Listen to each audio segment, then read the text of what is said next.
Les médiathèques de la ville de Massy vous présentent 3 idées.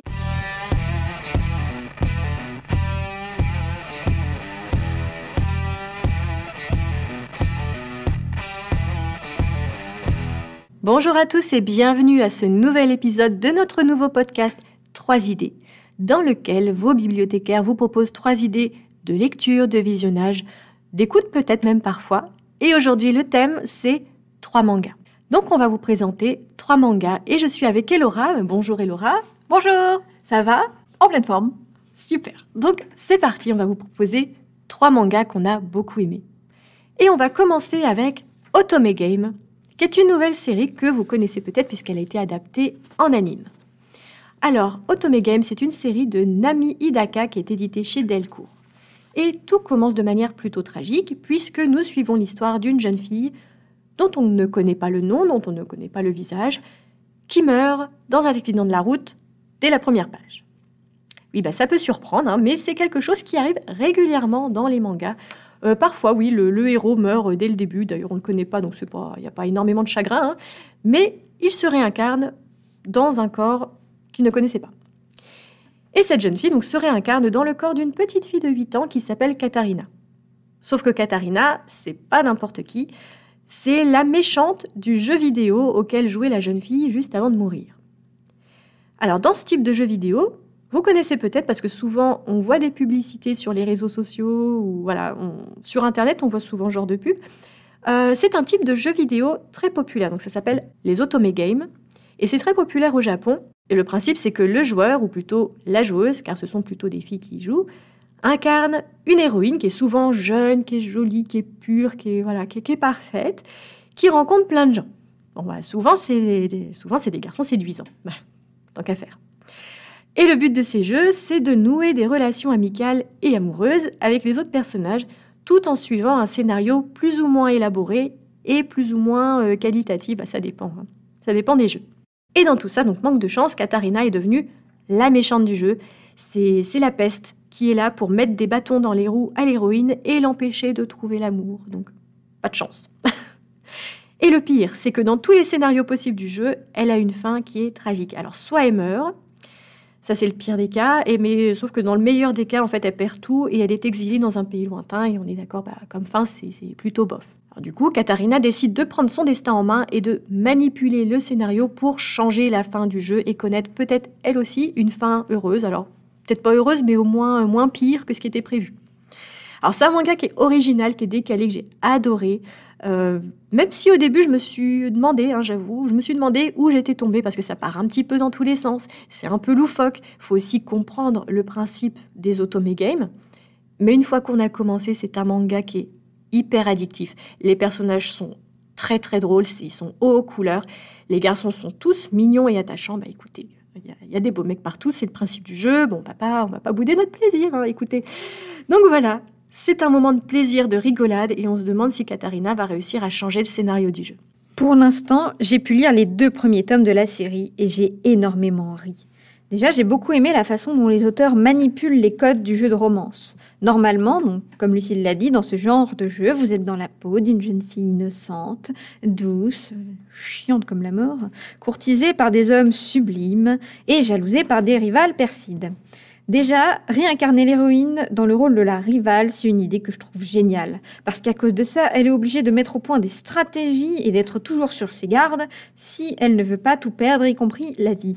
L'héroïne est monstrueusement attachante. J'adore son enthousiasme, sa détermination à toute épreuve, sa gloutonnerie. Si vous en avez assez des héroïnes fades, trop parfaites, trop évanescentes, celle-ci est pour vous. Elle est maladroite, elle est brute de décoffrage, elle ne pense qu'à manger. Elle a la subtilité d'un éléphant dans un magasin de porcelaine. J'adore sa relation avec celle qui devrait être ses rivales dans le jeu. Comme elle trouve les autres filles extrêmement sympathiques, elle s'en fait des amis. Ce shoujo est une bouffée d'air frais, c'est un bonheur, et pour l'instant, je suis conquise.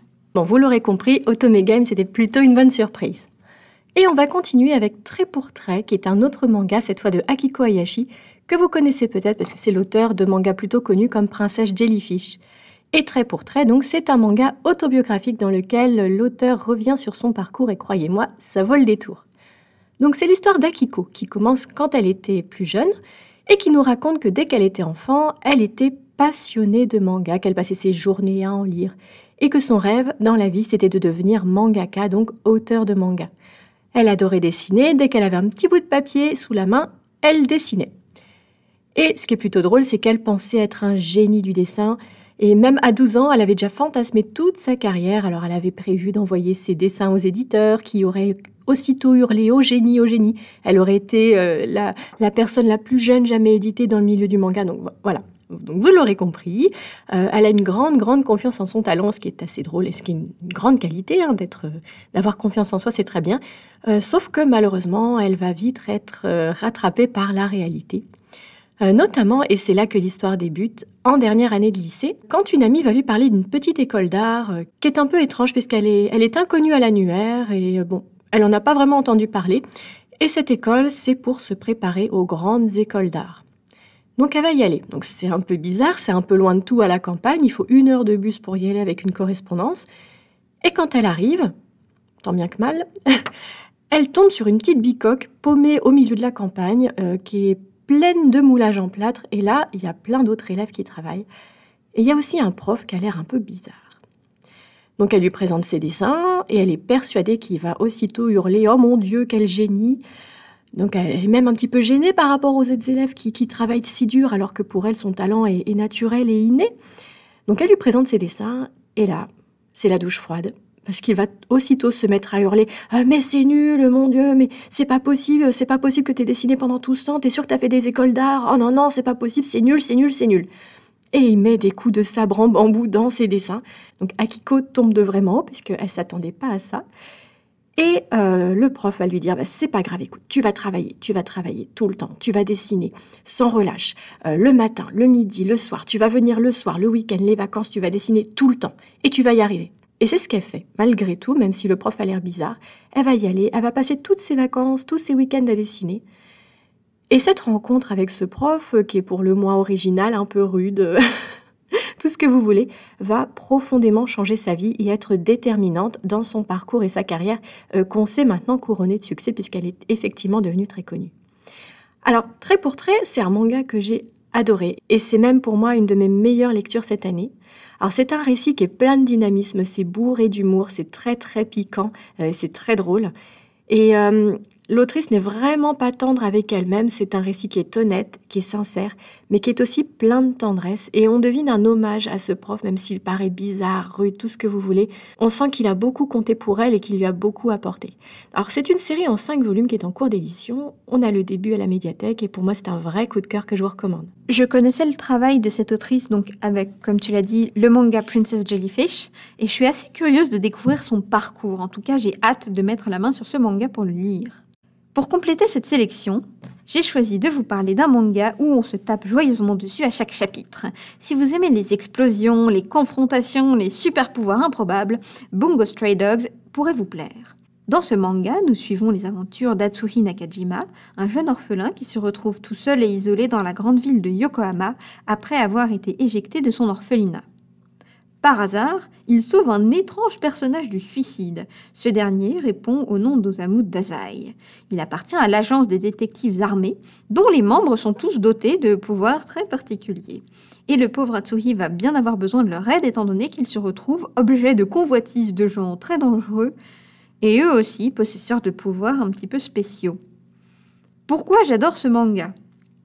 Déjà, l'univers. Bungo Stray Dogs peut se traduire littéralement par chien errant littéraire. Pratiquement tous les personnages portent un nom d'auteur ou d'autrice célèbre. Leurs pouvoirs surnaturels sont liés à l'œuvre de l'auteur en question. Leur personnalité est calquée sur l'œuvre de l'auteur dont ils portent le nom. Je connais très peu d'auteurs japonais, mais du côté des auteurs occidentaux, on a un Fitzgerald qui est d'une arrogance peu commune, Lovecraft glauque à souhait qui a toujours l'air de sortir de sa cité engloutie, on dirait qu'il dégouline en permanence, et un Edgar Poe d'un sinistre peu commun qui est toujours accompagné par un raton laveur. Pourquoi ? Parce que c'est possible. Avec ce manga, on ne s'ennuie jamais. Les situations sont surprenantes, il y a de nombreux retournements, et les combats, notamment entre personnages dotés de pouvoirs, sont trépidants. J'aime aussi voir comment les personnages non dotés de pouvoirs s'en sortent. Ensuite, parce qu'il est assez déjanté. Les membres de l'agence des détectives armés ont tous une araignée au plafond. Dazai, par exemple. Son passe-temps préféré, c'est d'aborder de belles jeunes filles à la recherche de celle qui acceptera de mourir avec lui dans un suicide romantique. D'ailleurs, dans la catégorie des suicides aussi inefficaces qu'inventifs, il peut tout à fait concourir contre Madame Interligator, personnage du film Délicatessen dont j'avais parlé dans l'épisode 2 des fictions à dévorer. L'auteur dose soigneusement le rire et la tragédie, les moments de détresse et de suspense. J'aime beaucoup le soin qu'il apporte à ses personnages, car ils sont très nombreux, et pourtant on découvre très souvent des petits détails sur chacun d'entre eux, voire parfois toute leur histoire, ce qui les rend tous un brin attachant, même les plus terrifiants, même les plus méchants. C'est un manga qui fait du bien, que j'ai adoré et que je conseille sans réserve. Eh bien, merci Elora pour cette découverte. Et c'est déjà fini pour aujourd'hui. On vous a présenté 3 mangas. Donc on rappelle, ça s'appelait Otome Game, Trait pour Trait, et Bungo Stray Dogs. Et ces mangas, on les a tous dans les médiathèques de Massy. Et si vous voulez, vous pouvez venir les emprunter ou les lire sur place. Donc voilà, c'est déjà terminé. On vous donne rendez-vous pour un prochain épisode. Et cette fois, ce sera 3 historiques. À bientôt!